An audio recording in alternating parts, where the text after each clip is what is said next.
Guys, मैं Sunil Pareek Indian tech classes में आपका हार्दिक स्वागत करता हूं। और आज के इस वीडियो में जो हम बात करेंगे वो करेंगे इसरो के प्रीवियस ईयर के पेपर के बारे में। ये इसरो का इलेक्ट्रिकल का 2016 का पेपर है पुराना। उसके अंदर लगभग थ्योरी के 60 क्वेश्चन आए थे और 90 मिनट का टाइम था। ठीक है, और इस वीडियो में अपन पूरे 60 क्वेश्चन के बारे में बातें करने वाले हैं। तो वीडियो को शुरुआत से लेकर अंत तक देखना। इसके अंदर इसके आंसर की नहीं दी गई है और अपन यहाँ पे पूरा एक्सप्लेन करेंगे कि कौन सा इसरो ने किस प्रकार और उत्तर क्यों माने हैं। ठीक है, आज के पहले क्वेश्चन पे चलते हैं अपन। पहला क्वेश्चन क्या है अपने पास, फ्यूज को खाली स्थान से संयोजित किया जाना चाहिए। तो फ्यूज अपना हमेशा कोई भी चीज़ अगर कंट्रोल करने वाली हो या सुरक्षा करने वाली हो हमेशा फेज तार में लगाते हैं। और फेज तार के कौन से क्रम में, सीरीज में। ये नियम होता है। अगर मान लीजिए यहाँ से कोई फेज आ रहा है मेरे पास और यहाँ पे क्या मेरे पास कोई लैंप, और यहाँ से मैंने क्या दे दिया उसको न्यूट्रल पॉइंट। अगर मैंने कोई चीज़ यहाँ पे लगाई है, अगर फेज तार का कनेक्शन टूट गया यहाँ से, यहाँ पे मैंने मान लो कोई सुरक्षा युक्ति लगा दी या कोई कंट्रोल युक्ति लगा दी और यहाँ से क्या टूट गया, उसका कनेक्शन टूट गया, तो ये वाला लैंप क्या जलेगा नहीं। और यहाँ पे आएगा क्या, न्यूट्रल पॉइंट इधर से। तो मान लीजिए गलती से हाथ भी लग जाए इसके साथ तो मेरे कभी भी झटका नहीं लगेगा। इसलिए फेज तार को क्या कर दिया जाता है, अलग कर दिया जाता है। इसलिए सारी चीज़ें कौन से क्रम में लगती है, फेज तार के सीरीज क्रम में। तो उत्तर क्या आ जाएगा मेरे पास, चरण संवेग के साथ सीरीज में। उत्तर क्या आएगा इसका, डी ऑप्शन। ठीक है, चलिए नेक्स्ट क्वेश्चन पे चलते हैं। अगला क्वेश्चन मेरे पास क्या है, लेड एसिड बैटरी के चार्जिंग के समय कौन सी गैस उत्सर्जित होती है। यानी मेरे पास लेड एसिड जो सेल होते हैं उनके अंदर चार्जिंग या डिस्चार्जिंग जब भी होती होगी उस समय कौन सी गैस उत्सर्जित होती है। तो चार्जिंग के समय वहाँ पे हाइड्रोजन गैस उत्सर्जित होती है। कौन सी होती है, हाइड्रोजन गैस। ठीक है, और डिस्चार्जिंग के समय वहाँ पे ऑक्सीजन। चलिए नेक्स्ट क्वेश्चन में चलते हैं। अगला क्वेश्चन क्या है मेरे पास, प्रतिष्ठम्भ का मात्रक क्या होता है। तो प्रतिष्ठम्भ को अपन दिखाते हैं आर एम या एस से। ठीक है, यानी कि जिस प्रकार अपने प्रतिरोध होता है इलेक्ट्रिकल सर्किट के अंदर उसी प्रकार चुंबकीय परिपथ के अंदर प्रतिष्ठम्भ होता है। इसका फॉर्मूले की अगर मैं बात करूं तो आर एम के बराबर एफ एम बटे फाई होता है। ठीक है, एफ एम का जो मात्रक होता है वो होता है मेरे पास एम्पियर टर्न और फाई का मात्रक होता है वेबर।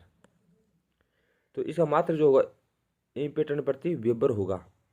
तो देख लीजिए एम्पियर टर्न प्रति वेबर। उत्तर क्या आएगा इसका मेरे पास, सी ऑप्शन। और वेबर प्रति मीटर स्क्वायर जो फॉर्मूला ये वाला वेबर प्रति सेमी स्क्वायर या वेबर प्रति मीटर स्क्वायर, ये फॉर्मूला होता है मेरे पास फ्लक्स घनत्व होगा। इसको दिखाते हैं अपने बी से। ठीक है, चलिए नेक्स्ट क्वेश्चन पे चलते हैं।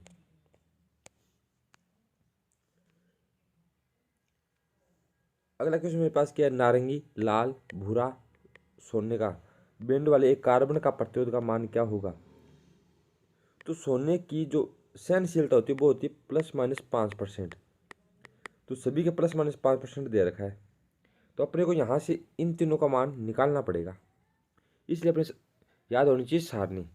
सारणी का तरीका क्या है, B B, Roy, G B, V G, W G. ठीक है, तो जीरो से स्टार्ट करेंगे अपन। 0 1 2 3 4 5 6 7 8 9। ठीक है,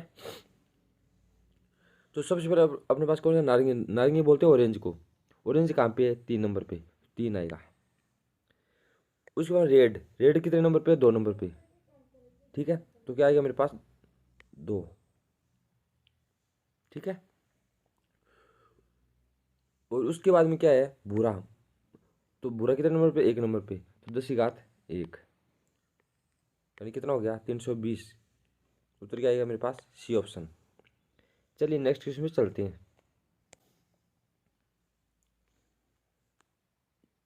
इसके ऑप्शन बाद में देखें, पहले क्वेश्चन देख लेते हैं। देखिए 50 माइक्रोफेड धारिता के एक संधारित्र को 200 वोल्टेज के विभव ऊर्जा तक चार्ज किया जाता है। संधारित्र में संचयी ऊर्जा को बताइए। तो संधारित्र अपन चार्ज करेंगे तब इसका जो फॉर्मूला होता है अपने पास क्या होता है, 1/2 CV की स्क्वायर। तो 1/2 इंटू सी का मान कितना है मेरे पास, 50 माइक्रोफेड। तो 50 इंटू 10⁻⁻6, ठीक है, इंटू 200, क्योंकि यहाँ पे क्या है, वी की स्क्वायर, देखिए वी की स्क्वायर है तो मैंने क्या कर दिया, इसको स्क्वायर कर दिया। तो 10⁻⁻6 नीचे ले जाऊँ तो दो ये 4, एक 5, 5 कटी बची कितनी, 10, ठीक है। तो 5/20 बच गए, कितना बच गया, 5/20, और 2 × 2 ये क्या हो, 4, 4 5 20, 5 से 5 कट गई, कितना यहाँ 1। और ई का मात्रा जो होता है वो होता है मेरे पास जूल, क्योंकि ऊर्जा का मात्रा क्या होता है, जूल होता है। ई क्या है यहाँ पे, एनर्जी, तो उसका मात्रा क्या जूल, 1 जूल। चलिए ऑप्शन देख लेते हैं, तो उत्तर क्या है इसका, ए ऑप्शन, ठीक है। चलिए नेक्स्ट क्वेश्चन में चलते हैं। अगला क्वेश्चन क्या है, एक वस्तु के पारगम्य का अर्थ क्या होता है। जिस प्रकार अपने कोई विद्युतीय सर्किट के अंदर चालकता होती है, उसी प्रकार चुंबकीय सर्किट में चालकता को क्या कहते हैं, पारगम्यता कहते हैं। क्या कहते हैं, पारगम्यता, यानी चुंबकीय जो फ्लक्स होता है वो कितना आसानी से गुजर पा रहा है किसी भी पदार्थ से, उसको अपन क्या कहेंगे, पारगम्य। चुंबकीय वस्तु कांतीय बल के रेखाओं की चालकता, धारा चुंबक की दृढ़ता, चुंबकीय बल के निकालने पर लोहे के दंड के में से चुंबकन। उत्तर क्या है इसका, बी ऑप्शन, ठीक है, ये समझ गए। तो इसके बारे में बताता हूँ, देखो शेष चुंबकन को बोलते हैं रेजिडुअल मैग्नेट, यानी अवशिष्ट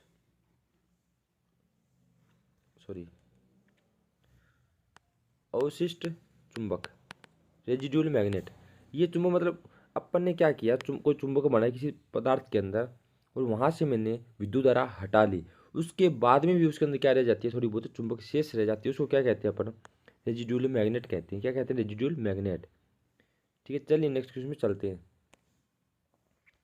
अगला क्वेश्चन मेरे पास क्या है, एक दंड चुंबक के चारों ओर बल रेखाओं के प्रवाह की दिशा निम्नलिखित में से कौन सी होती है। पूर्व से पश्चिम, पश्चिम से पूर्व, दक्षिण से उत्तरी, उत्तरी से दक्षिण। ये मान लीजिए मेरे पास क्या है, कोई चुंबक, दंड चुंबक बोलते हैं छड़ चुंबक को। यहाँ पे मान लीजिए एन पोल है, यहाँ पे कौन सा पोल है, एस पोल। तो बल रेखा हमेशा एन से एस की ओर जाती है, बाहर की तरफ, और अंदर इधर एस से लेकर इधर एन की तरफ। तो अंदर तो जाएगी एस से एन की ओर, और बाहर एन से एस की ओर। तो पूछ कहाँ पे रहा है, चारों ओर, चारों ओर का बोले तो बाहर की तरफ की बात कर रहा है, तो बाहर उत्तर से दक्षिण होगा, तो उत्तर से दक्षिण ध्रुव की ओर जाती हैं। और अगर ये अंदर पूछता तो दक्षिण से उत्तर आता है, इसका सी ऑप्शन, ठीक है। चलिए नेक्स्ट क्वेश्चन में चलते हैं। अगला क्वेश्चन क्या है, 120 एम्पियर हावर क्षमता वाली बैटरी 8 एम्पियर धारा को खालिस्तान टाइम के लिए दे सकती है। यानी मेरे पास बैटरी क्षमता कितनी है, 120 AH, और मैं ले कितनी रहा हूँ उससे 8 एम्पियर, तो कितने घंटे के लिए या कितने मिनट के लिए वो दे सकती है। अगर ये AH है, इसके अंदर अगर मैं ए का मान लगा दूँ, ए का भाग लगा दूँ 8A, तो ए से ए कट जाएगा, और इसको काटूंगा 4 दूनी 8, 4 3 12 30, 2 से काटूंगा कितना आ जाएगा 15H, तो कितना टाइम आएगा, 15 घंटे। तो क्या आएगा मेरे पास, बी ऑप्शन। और जो AH मान दे रखा है ये होता है बैटरी क्षमता का या दक्षता का प्रतीक। चलिए नेक्स्ट क्वेश्चन चलते हैं। अगला क्वेश्चन क्या है मेरे पास, MCCB एक क्या है। MCCB, जब किसी चीज़ के पीछे CB आ जाए वो होता है सर्किट ब्रेकर। क्या होता है, सर्किट ब्रेकर। और MCCB का पूरा नाम क्या होता है, मोल्डेड कैश सर्किट ब्रेकर। उत्तर क्या है मेरे पास, ए ऑप्शन। ये होता है मेरे पास जो एक होती है ELCB, इसका सूत्रवार रूप मेरे पास क्या होता है, RCCB। और एक होती है मेरे पास MCB, उसका सूत्रवार रूप क्या होता है मेरे पास, MCCB। यानी MCB का सूत्रवार रूप ज़्यादा करंट सहन कर सकता है। ये MCB छोटी होती है, ये थोड़ी बड़ी होती है करंट एम्पियर क्षमता के अंदर। जैसे ELCB छोटी होती है तो इसका सूत्रवार रूप कौन सी होगी, RCCB। तो ELCB का पूर्ण नाम क्या होता है, अर्थ लीकेज सर्किट ब्रेकर। इसका MCB का मिनिएचर सर्किट ब्रेकर, MCCB का मोल्डेड कैश सर्किट ब्रेकर, और RCCB का रेजिडुअल कैश सर्किट ब्रेकर, ठीक है। चलिए नेक्स्ट क्वेश्चन में चलते हैं।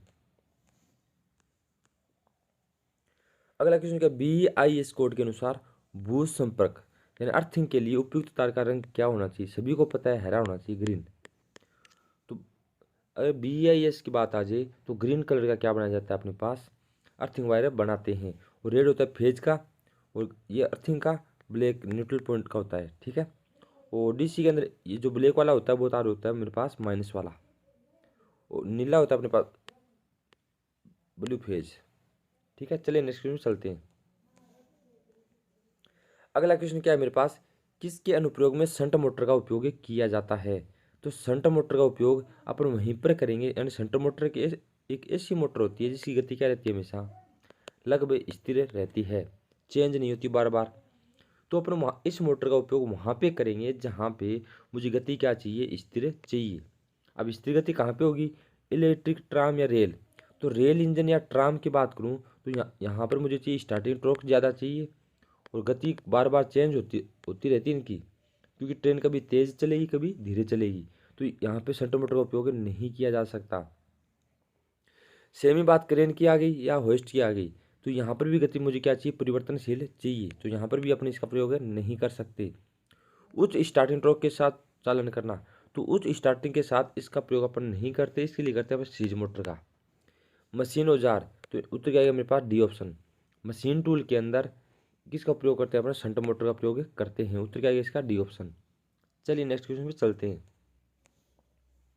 अगला क्वेश्चन क्या है, कौन सा जनित्र सभी लोड पे स्थिर वोल्टेज देता है। तो एक तो होता है मेरे पास शंट जनित्र, एक होता है सबसे पहले आएगा मेरे पास सेपरेटली एक्साइटेड जनित्र, यानी पृथक उत्तेजित जनित्र। सबसे पहले उत्तर क्या आएगा, पृथक। उसके बाद में स्थिर वोल्टेज रखेगा मेरे पास शंट, ठीक है। उसके बाद में रखेगा मेरे पास कंपाउंड। कंपाउंड के अंदर एक जनित्र आता है मेरे पास लेवल वाला। अब नाम ही जब इसका लेवल है तो 100% ये क्या रखता है, स्थिर वोल्टेज रखता है। ऑप्शन देख लेते हैं, लेवल कंपाउंड जनित्र, कम्युलेटिव, डिफरेंशियल, सीरीज। सीरीज में तो बहुत ही ज़्यादा परिवर्तन होता है, ये तो आएगा नहीं। डिफरेंशियल के अंदर वोल्टेज का मान घटेगा लोड के साथ, ये भी नहीं आएगा। कम्युलेटिव के अंदर बढ़ेगा, ये भी नहीं आएगा। बचा कौन सा, लेवल। उत्तर क्या आएगा इसका, ए ऑप्शन। जब इसका नाम लेवल है तो ये हमेशा वोल्टेज को क्या रखेगा, स्थिर रखेगा। चलिए नेक्स्ट क्वेश्चन पे चलते हैं। अगला क्वेश्चन क्या है, प्रत्यावर्ती वोल्टेज या धारा का परिमाण व दिशा को दर्शाने हेतु सरल रेखा को एक तीर के साथ निरूपित किया जाता है, इस निरूपण को क्या कहते हैं।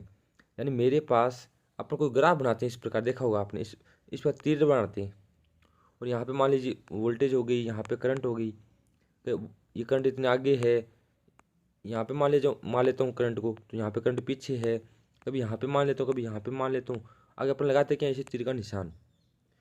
तो इसको, इस ग्राफ को अपन क्या कहते हैं, इसको कहते हैं फेजर आरेख। क्या बोलते हैं, फेजर आरेख, ठीक है। चलिए नेक्स्ट क्वेश्चन पे चलते हैं।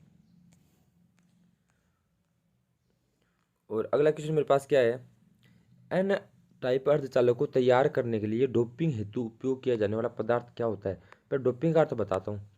अगर अपन कोई शुद्ध पदार्थ है अपने पास, उसके अंदर अशुद्धि को मिलाना क्या कहलाता है, डोपिंग कहलाता है। अशुद्धि के रूप में अपन यहाँ पे, ये जरूरी नहीं होता कि यहाँ पे कुछ कचरा मिलाएंगे। यानी कि मेरे पास मान लीजिए चांदी है, और चांदी के अंदर मैं क्या मिला रहा हूँ, तांबा। अब चांदी अपने आप में शुद्ध थी, तांबा भी क्या था, अपने आप में शुद्ध था। चांदी के अंदर तांबा मिला रहा हूँ, मिलावट कर रहा हूँ मैं, इस मिलावट की क्रिया को क्या कहते हैं, डोपिंग। क्या कहते हैं, डोपिंग। और तांबा भी शुद्ध था, चांदी भी शुद्ध थी, पर चांदी के अंदर मैं मिला क्या रहा हूँ, तांबा। तो तांबा चांदी के लिए क्या हो गई, अशुद्धि हो गई। इस प्रकार अपने को मिलाना है, ये बोल रहा है। तो एन टाइप मिलाऊंगा तो एन टाइप बनेगा 4 वाले पदार्थ के अंदर 5 वाला मिलाने पर। 4 वाले को बोलते चतुष्संयोजी, 5 वाले को बोलते पंचसंयोजी। तो चतुष्संयोजी के अंदर पंचसंयोजी मिलाऊंगा तब क्या बनेगा मेरे पास, एन टाइप का अर्धचालक बनेगा, ठीक है। और 5 वाला होगा कौन कौन सा, पहले 4 वाला बता देता हूँ। 4 वाले मुख्य रूप से जेरेमेनियम और सिलिकॉन होते हैं, ठीक है। या तो मैं जेरेमेनियम ले लूँगा या सिलिकॉन। वो 5 वाला ट्रिक याद रखना, 5 बड़ा है तो ट्रिक याद रखना, बाप। तो bismuth, arsenic, antimony, phosphorus. Bismuth, arsenic, antimony, phosphorus. तो इनके अंदर ऑप्शन चेक कर लो, इंडियम है, गैलियम है, चांदी है, आर्सेनिक। तो आर्सेनिक अभी बताया, बिस्मिथ, आर्सेनिक, एंटीमनी, फास्फोरस। उत्तर क्या गया मेरे पास, सी ऑप्शन, ठीक है। चलिए नेक्स्ट क्वेश्चन में चलते हैं। अगला क्वेश्चन क्या है, जिन्न डायोड में उत्क्रम भंजन प्रक्रिया को क्या कहते हैं। उत्क्रम बोलते हैं रिवर्स के अंदर, डायोड के अंदर डिफ्लेक्शन लेयर टूट जाती है, ठीक है। उस क्रिया को अपन क्या कहते हैं, उसको कहते हैं अपन एवलांस प्रभाव। क्या कहते हैं, एवलांस प्रभाव। इसीलिए जिनेट और एवलांच प्रभाव के सिद्धांत पर काम करता है। उत्तर क्या आएगा मेरे पास? A option. चलिए अगले क्वेश्चन चलते हैं। एकल इकाई शक्ति गुणक वाले 2 वाट मीटर द्वारा 3 फेज परिपथ में शक्ति खालिस्तान होती है। यानी एक शक्ति इकाई शक्ति गुणक का मेरे पास क्या है? इकाई, एक यूनिटी। ठीक है। और मेरे पास 3 फेज है, उनके बीच में वाट मीटर लगा रखे मैंने 2, एक तो इनके मध्य लगा रखा है और एक इनके मध्य लगा रखा है। तो इनका जो मेरे पास पावर रहेगी टोटल, वो क्या रहेगी? जब मेरे पास W1 और W2 क्या हो? Watt metre. तो उस समय जो पावर रहेगी, या तो 2W1 कर सकता हूँ या 2W2 कर सकता हूँ, क्योंकि दोनों की पावर क्या रहेगी? बराबर। या मैं W1 प्लस W2 कर सकता हूँ, एक ही बात है। उत्तर क्या गया मेरे पास? ए ऑप्शन। ठीक है, चलिए नेक्स्ट क्वेश्चन पे चलते हैं। अगला क्वेश्चन क्या है? सूचक उपकरणों में संकेतक को चलाने हेतु आवश्यक बल खालिस्तान होता है। यानी मेरे पास कोई संकेतक है, ये कोई मीटर है मेरे पास, मान लीजिए इलेक्ट्रिकल का। इसके अंदर ये सूचक 0 पे पड़ा है, इसको मैं लेके गति करवा रहा हूँ 180 तक, मान 90 तक करवा रहा हूँ गति। कितने पर? 90 पर। यहाँ से ये वाला संकेतक घूमकर इसके ऊपर आएगा, 90 के ऊपर। इस बल को अपन डिफ्लेक्शन टॉर्क के नाम से जानते हैं। कौन सा बल के नाम से? विक्षेपक बल के नाम से। ये आकर यहाँ पे टकरा नहीं जाए, इधर वाले साइड पे टकरा गया तो ये संकेतक क्या हो जाएगा? टूट जाएगा। इसीलिए इससे बचाने के लिए अपने कौन सा बल लगाते हैं? कंट्रोल बल। और जब ये संकेतक आएगा यहाँ पर, तो मान लीजिए यहाँ पे क्या आया? 80 आया। मुझे मान दिखाना था 80। कितना दिखाना था? 80, 80। तो यहाँ पर संकेतक कंपन करने लग जाता है, क्योंकि ये बल तो धक्का देगा इधर और कंट्रोल बल धक्का देगा इधर। तो ये सही संतुलन में बैठेगा नहीं और ये जगह ऐसे कंपन करेगा बार बार। इन कंपनों को समाप्त करने जो बल लगेगा वो कौन सा होगा? अवमंदन बल। तीनों बल बता दिए। और इसका जो चलाने के लिए जो बल आएगा वो कौन सा आएगा? विक्षेपक बल, डिफ्लेक्शन टॉर्क। चलिए नेक्स्ट क्वेश्चन चलते हैं। अगला क्वेश्चन क्या है? डीसी जनरेटर में प्रेरित ईएमएफ का सूत्र क्या है? जहाँ पे फाई दे दिया जाए, जेड दे दिया जाए, एन क्या हो? गति हो, पी क्या हो? पोल, और ए क्या हो? समानांतर पथ। तो जनरेटर में ई बराबर होता है phi Z N P divide by 60 A. ये फॉर्मूला तो आप याद रखें, इसकी न्यूमेरिकल क्वेश्चन भी बहुत सारे आते हैं। ऑप्शन मिलान कर लेते हैं एक बार। ऑप्शन क्या है? Phi Z N P divide by 60 A. उत्तर क्या आएगा इसका? A option. ठीक है। बी वाला आएगा नहीं, क्यों? ए कहाँ पे आ गया? ऊपर। सी वाला नहीं आएगा, वैसे भी यहाँ पे ए नहीं है, और डी वाला वैसे नहीं है, 120 आ गया। उत्तर क्या रहेगा इसका? A option. चलिए नेक्स्ट क्वेश्चन में चलते हैं। अगला क्वेश्चन क्या है? 5 एम्पियर परिपथ है, 800 वाट से कम है, अनुमानित शक्ति प्रकाश बिंदुओं की संख्या क्या होगी? जब मेरे पास परिपथ 2 प्रकार के होते हैं, एक तो होता है पावर परिपथ, एक होता है मेरे पास लाइट परिपथ। इसके लाइट वाले के अंदर करंट का मान रहेगा कम, तो 5 एम्पियर मान लेता हूँ, और पावर वाले के अंदर रहेगा ज़्यादा, 15 एम्पियर। ठीक है। और लाइट वाले के अंदर अपन 10 बिंदु लगा सकते हैं प्रकाश वाले, और पावर वाले के अंदर हमेशा अपन अधिकतम 2 लगाते हैं, और घरों में आमतौर पर एक ही लगाते हैं। ठीक है। तो लगा कितने सकते हैं? 2, और इसके अंदर 10 लगा सकते हैं। उत्तर क्या है इसका? B option. तो बात किसकी है? 800 वाट से कम की। तो ये वाले परिपथ जो होते हैं वो कितने होते हैं? 800 वाट से तक होते हैं, और पावर परिपथ होते हैं मेरे पास 3000 वाट तक। ठीक है। चलिए नेक्स्ट क्वेश्चन में चलते हैं। अगला क्वेश्चन क्या है? एक RLC परिपथ में अनुनाद आवृत्ति निर्धारित करने का फॉर्मूला क्या होगा? अगर अनुनाद की बात आई, जहाँ पे XL बराबर क्या हो जाए? XC हो जाए, उसको क्या कहते हैं? अनुनाद कहते हैं अपन। जहाँ पे XL और XC क्या हो गया? बराबर। अब XL का फॉर्मूला क्या होता है मेरे पास? 2πfl, और XC का 1/2πfc। मुझे चाहिए क्या? आवृत्ति चाहिए। आवृत्ति को मैं इधर ले जाता हूँ तो क्या हो जाएगा? F की स्क्वायर। तो L को इधर ले जाऊँ, 2π को भी इधर ले जाऊँ, तो किस प्रकार बनेगा फॉर्मूला? F की स्क्वायर बराबर 1/2 की स्क्वायर पाई की square into C into L। क्योंकि L को मैं इधर ले गया, पाई से पाई मल्टीप्लाई होगा, पाई की स्क्वायर हो जाएगी, 2 से 2 मल्टीप्लाई होगा, 2 की क्या हो जाएगी? स्क्वायर। और ये स्क्वायर हटेगी, क्या लग जाएगा इसके ऊपर? रूट लग गया। एक का रूट कितना होगा? 1।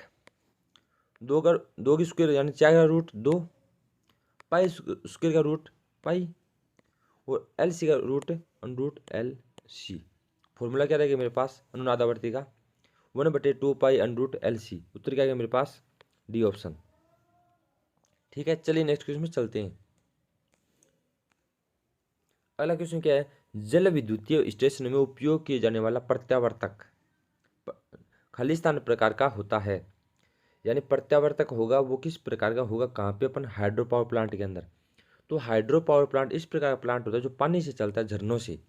अब झरनों से चलेगा, झरनों में ज़्यादा पावर होती नहीं, ताकत होती नहीं है, तो जो मेरे पास जो जनित्र होगा वो क्या घूमेगा, धीरे धीरे घुमाने के लिए अपने यूज करते हैं सेलियंट पोल का। किसका प्रयोग करते हैं, सेलियंट पोल का। उत्तर क्या आएगा मेरे पास सेलियंट पोल प्रत्यावर्तक। उत्तर क्या आएगा बी ऑप्शन। टर्बो के अंदर अपन नॉन सेलियंट लेते हैं, स्टीम के अंदर भी नॉन सेलियंट लेते हैं, और नॉन सेलियंट बोलते किसको हैं, बेलनाकार रोटर को, सिलेंड्रिकल रोटर को। ठीक है, चलिए नेक्स्ट क्वेश्चन में चलते हैं। अगला क्वेश्चन क्या है, ट्रांसफॉर्मर में प्रवेश करने वाली नमी को रोकने के लिए वृद्ध के अंदर उपयोग किए जाने वाला पदार्थ कौन सा होता है। तो नमी को रोकने के लिए मेरे पास एक पदार्थ आता है, उसका नाम है सिलिका जेल। क्या काम आएगा, सिलिका जेल। सिलिका जेल का शुरुआत में जो रंग होगा वो होता है नीला। कैसा होता है, नीला। उसके बाद में हल्का गुलाबी बन जाता है वो नमी सोखने के बाद में। ठीक है, ये भी ये बहुत ज़्यादा इंपॉर्टेंट, याद रखें, उल्टा नहीं करना आपको। पहले नीला होगा, उसके बाद में हल्का गुलाबी, वो हल्का गुलाबी मान लीजिए, या गुलाबी हो जाता है बाद में। ठीक है, ऑप्शन देख लेते हैं एक बार। उत्तर क्या रहेगा इसका, सी ऑप्शन, सिलिका जेल। देखिए SCIM मोटर में बार की स्क्यूइंग माने स्क्यूइंग के लिए निम्नलिखित में से कौन सा गलत वाक्य है। यानी मेरे पास स्क्यूल के इंडक्शन मोटर, यानी इंडक्शन मोटर है, सी मोटर है, उनके अंदर जो रोटर बनाते हैं, रोटर के अंदर बार को सीधा नहीं लगा के क्या लगाते हैं, थोड़ा तिरछा लगाते हैं कुछ डिग्री पर, इस प्रकार। ऐसा करने का रीजन क्या है, सॉरी गलत वाक्य कौन सा है, कि जो रीजन है वो तो ऐसे ही, और जो रीजन नहीं है इनमें से वो क्या है, इसका गलत उत्तर है, तो वही ऑप्शन इसका आएगा। देखिए ये कोगिंग को रोकता है। कोगिंग का मतलब होता है मेरे पास यहाँ पे NS पोल है, NS पोल के अंदर रोटर रखा हुआ है। अगर ये बार क्या सीधी हुई तो ये मोटर क्या हो जाएगी, लॉक हो जाएगी, चलेगी नहीं मोटर। इसलिए मोटर चल जाए इसके लिए मैं क्या लगाता हूँ, बार को तिरछा लगाता हूँ। और मोटर जब रुक जाती है ना इस प्रकार, उसको बोलते हैं कोगिंग। क्या बोलते हैं, कोगिंग। तो इसको ये तो क्या इसका सही है। कोगिंग से बचने के लिए अपन बार को क्या लगाते हैं, थोड़ा तिरछा लगाते हैं। शुरुआती टॉर्क को बढ़ाता है, तो शुरुआती टॉर्क को ये नहीं बढ़ाता, शुरुआती टॉर्क को बढ़ाता है इसका खुद का प्रतिरोध। यानी जो रोटर का ज़्यादा प्रतिरोध होगा उतने ज़्यादा टॉर्क इसका होगा। ये तो गलत है इसका, तो उत्तर क्या है इसका बी ऑप्शन। अगले वाले भी बता देता हूँ, अधिक एक समान टॉर्क का उत्पादन। अगर मान लीजिए बार सीधी हुई तो उसी बार में क्या बनेगा, टॉर्क ज़्यादा बढ़ेगा, और बार में टॉर्क बन नहीं पाएगा। यानी टॉर्क क्या नहीं बनेगा, समान नहीं बनेगा, मोटर झटके खा खा के चलेगी। इसीलिए अपन बार को क्या बनाते हैं, तिरछा। अपने प्रचालन के समय मीटर हमिंग को कम करता है, यानी कंपनों को कम कर देती है कौन, ये बार को तिरछा बनाने की वजह से। तो इसलिए अपन मोटर के अंदर बार को तिरछा लगाते हैं। तो ये तीनों तो क्या सही है, कौन कौन से, कोगिंग को रोकेगा कौन, बार को तिरछा बनाना। एक समान टॉर्क का उत्पादन करेगा कौन, बार को तिरछा बनाना। प्रचालन के समय हमिंग की आवाज़ को कम करेगा कौन, बार को तिरछा बनाना। ये तीनों चीज़ें सही है। बी ऑप्शन इसका क्या है, गलत। उत्तर क्या रहेगा, बी ऑप्शन। चलिए नेक्स्ट क्वेश्चन में चलते हैं। अगला क्वेश्चन क्या, यदि एक ट्रांसफॉर्मर के द्वितीय फेरे को दुगुना, यानी मेरे पास कोई ट्रांसफॉर्मर था, पहले बना देता हूँ। देखो फॉर्मूला क्या रहता है, E2/E1 N2/N1। पहले मान लीजिए सारी क्या थे, एक एक थी, तो उत्तर क्या आया था मेरे पास, एक आया था। मान लेता हूँ ऐसे एग्जाम्पल। अब क्या बोल रहा है ये, द्वितीय के टर्नों को दुगुना, N2 को क्या कर दिया मैंने, 2 कर दिया, बटे प्राथमिक वोल्टेज को आधा। प्राथमिक वोल्टेज कौन सी, E1, इसको क्या कर दिया मैंने, आधा, यानी 0.5। तो द्वितीय वोल्टेज क्या होगी, तो N1 को मैंने वही रखा है 1, तो E2 पूछ रहा है, क्या पूछा, E2। 0.5 डिवाइड में इधर जाएगा तो 0.5 से गुणा हो जाएगा। ये 5 दूनी कितने, 10, पॉइंट का 1 जीरो हट गया, कितना है, 1, 1/1, यानी 1 ही आ गया। पहले भी 1 था, अभी भी कितना है, 1, कोई परिवर्तन नहीं होगा। चलिए नेक्स्ट क्वेश्चन चलते हैं। अगला क्वेश्चन क्या है, निम्नलिखित में कौन सी मोटर अधिकतम स्टार्टिंग टॉर्क देती है। यानी कि मेरे पास शुरुआत के अंदर सबसे ज़्यादा टॉर्क देने वाली मोटर एक ही होती है, वो होती है मेरे पास सीरीज मोटर। एसी के डीसी के अंदर, एसी के अंदर भी सीरीज मोटर होती है, उसको अपन क्या कहते हैं, यूनिवर्सल मोटर। कौन सी मोटर, यूनिवर्सल मोटर। उत्तर क्या आएगा, बी ऑप्शन। क्योंकि इन मोटर का शुरुआती टॉर्क क्या होता है, आई स्क्वायर के समानुपात में होता है, इसलिए सबसे अधिकतम टॉर्क वाली मोटर कौन सी मानते हैं अपन, सीरीज मोटर को मानते हैं। चलिए अगले क्वेश्चन में चलते हैं।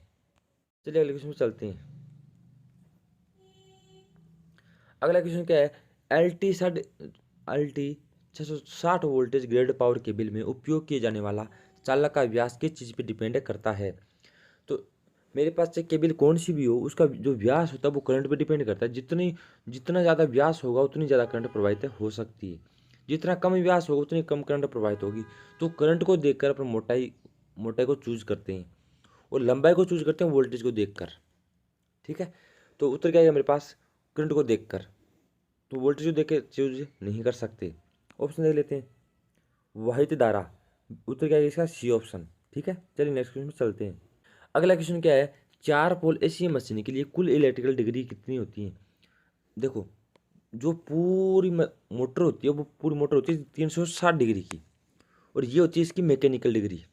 क्या होती है, इलेक्ट्रिकल डिग्री और मैकेनिकल डिग्री एक ही बात है। शुरुआत, अगर मेरे पास मोटर में 2 ही पोल हैं, मोटर या कोई भी मशीन में, तो 360 उसकी मैकेनिकल है, तो वो 360 क्या होती है उसकी इलेक्ट्रिकल। ठीक है, अगर पोल 4 हुए तो ये वाली मशीन यहाँ से लेके पूरा चक्कर काटेगी, फिर दोबारा चक्कर काटेगी एक बार, तभी तो 4 पोल होंगे। एग्जाम्पल देके बताता हूँ। देखो, ये मान लीजिए मेरे पास NS पोल है, N पोल S पोल, यहाँ से चक्कर काट के पूरा चक्कर काट दे तो कितना डिग्री का होगा चक्कर, 360 डिग्री का एक चक्कर। पोल कितने थे, 2, यानी 2 पोल के लिए 360 डिग्री होता है, और 4 पोल के लिए 720 डिग्री। उत्तर क्या आएगा मेरे पास, सी ऑप्शन। समझ गए होंगे। चलिए नेक्स्ट क्वेश्चन चलते हैं। देखिए, इंडक्शन मोटर में रोटर की आवृत्ति का फॉर्मूला क्या होता है।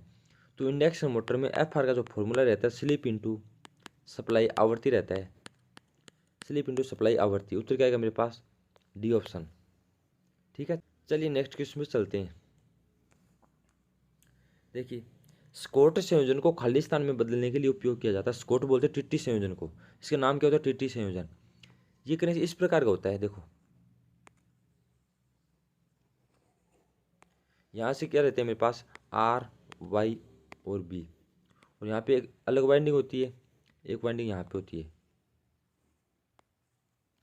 यानी कि यहाँ पे 3 फेज आ रहे थे, यहाँ से मैं सप्लाई ले सकता हूँ, यहाँ से सप्लाई मैं ले सकता हूँ।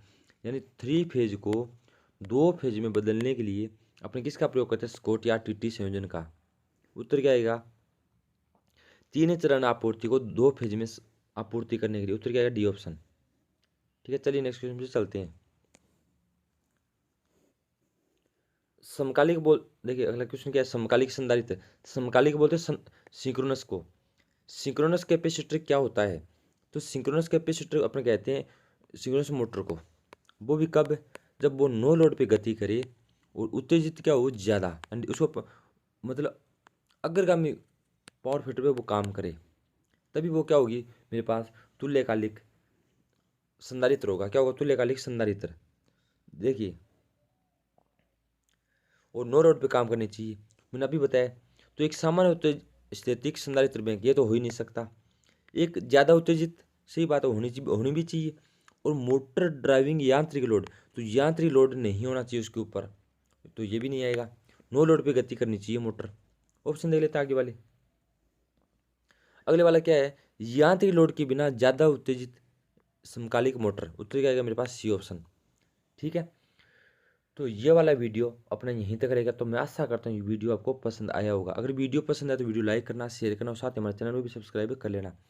तो मिलते हैं अब नेक्स्ट वीडियो में कुछ नए क्वेश्चनों के साथ। तब तक के लिए बाय।